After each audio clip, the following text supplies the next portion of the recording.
magandang araw sa ating mga kabayan. Today is pupunta tayo sa likod ng post office para magbigay update tayo patungkol doon sa Pasig Esplanade, kung saan kahit tanghaling tapat, no, pupuntahan natin yan dahil may oras tayo, at ipapakita rin natin kung kamusta na nga ba, dahil nga tuloy-tuloy pa rin ang paggawa nito, no.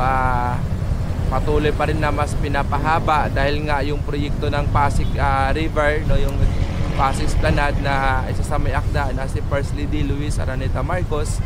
At the same time, siyempre sa tulong na rin ng mga negosyante at siyempre kay Pangulong Bongbong Marcos na kanyang special someone, no, na tuloy-tuloy, no, na nabibigyan ganda at nabubuhay ang Pasig River para sa ating mga kababayan. So ito po ay may haba na 25 kilometers papuntang Laguna de Bay, no? At doon naman sa pagkakalam ko doon sa dulo is doon din yung mga pabahay ng gobyerno, lalo na yung masasagasaan sa mga proyekto na nakatira sa gilid ng ilog. At ganoon din sa kabila, no? At aabot po ito ng 50 kilometers, no? Aabot po ito ng 50 kilometers. Both side kasi is 25 is 25, no? So ganoon kahaba yung proyektong ito, no, na makikita natin balang araw, no?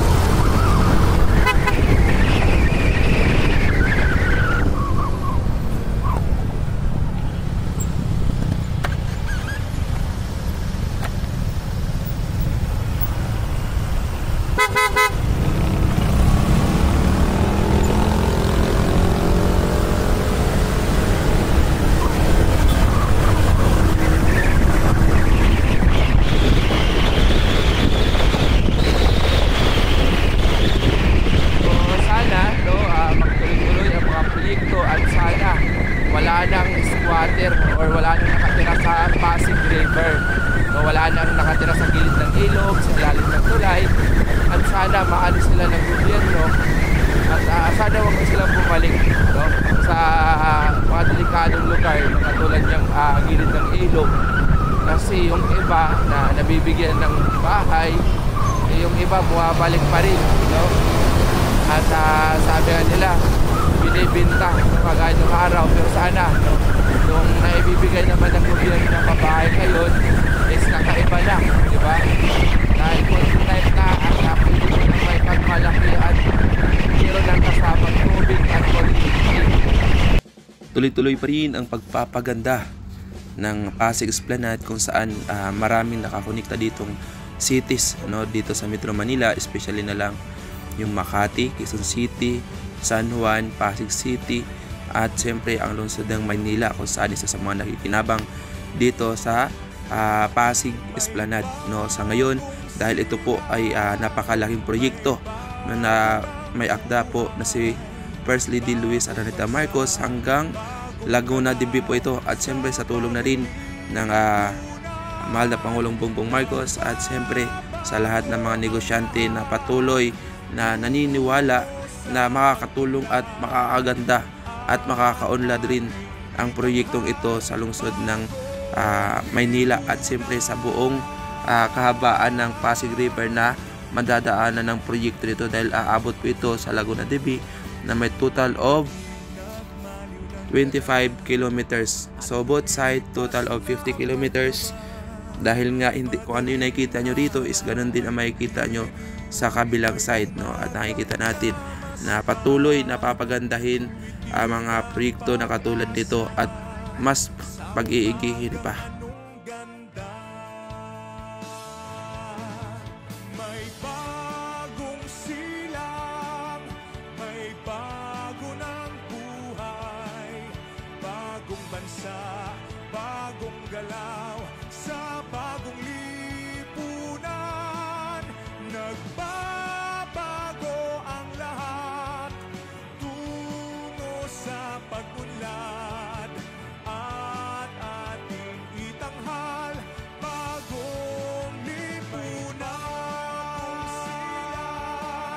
May bago ng buhay, bagong bansa, bagong galaw, sa bagong lipunan.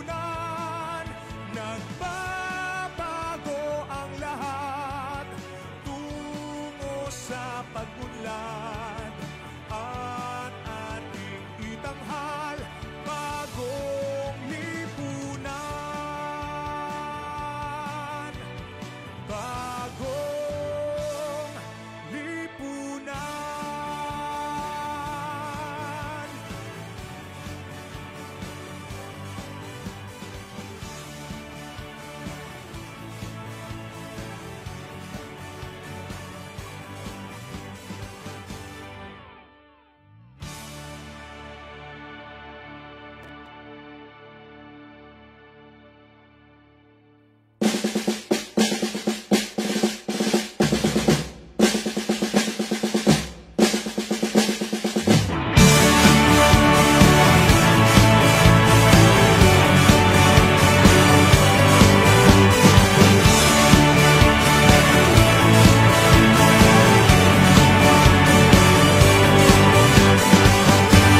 Madaling araw ay nagdiriwang, may umagang namasdan.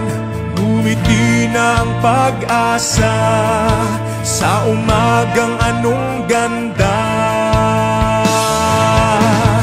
May bagong silang, may bago ng buhay, bagong bansa, bagong galaw, sa bagong lipunan. Nagbabago ang lahat tungo sa pag-unlad, at ating itanghal bagong lipunan. May bago ng buhay, bagong bansa, bagong galaw, sa bagong lipunan. Nagbabago ang lahat tungo sa pag-unlad,